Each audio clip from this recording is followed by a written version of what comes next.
आरोग्य कर्मियों के खिलाफ कोई हिंसा या हैरेसमेंट अब बर्दाश्त नहीं होगी और इसलिए उनको पूरा संरक्षण देने वाला एक अध्यादेश आज लागू करने का फैसला हुआ है और राष्ट्रपति जी के हस्ताक्षर के बाद वो तत्काल प्रभाव से लागू होगा। महामारी के संकट से जूझने वाले योद्धाओं को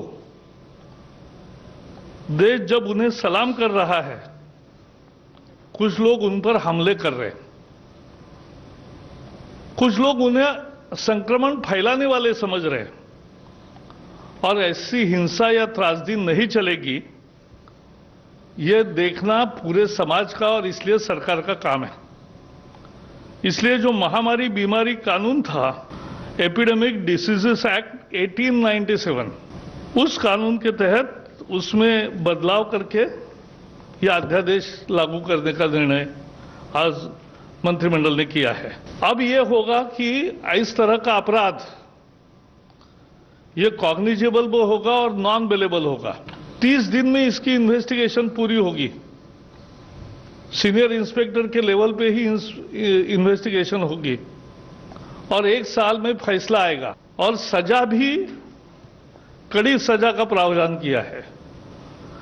3 महीने से 5 साल सजा हो सकती है अगर इन पर हमले हुए या कोई नुकसान किया और 50,000 से 2 लाख रुपए तक का जुर्माना देना पड़ सकता है और अगर बहुत गंभीर हमला है, गंभीर इंजरी हुई है, तो 6 महीने से 7 साल तक सजा का प्रोविजन है और ऐसे केसेस में जुर्माना है वो 1 लाख से 5 लाख तक है। तो भारी सजा भी होगी और भारी भरकम जुर्माना भी होगा। संदेश साफ है, डॉक्टर और आरोग्य कर्मियों पर हमले बर्दाश्त नहीं होंगे।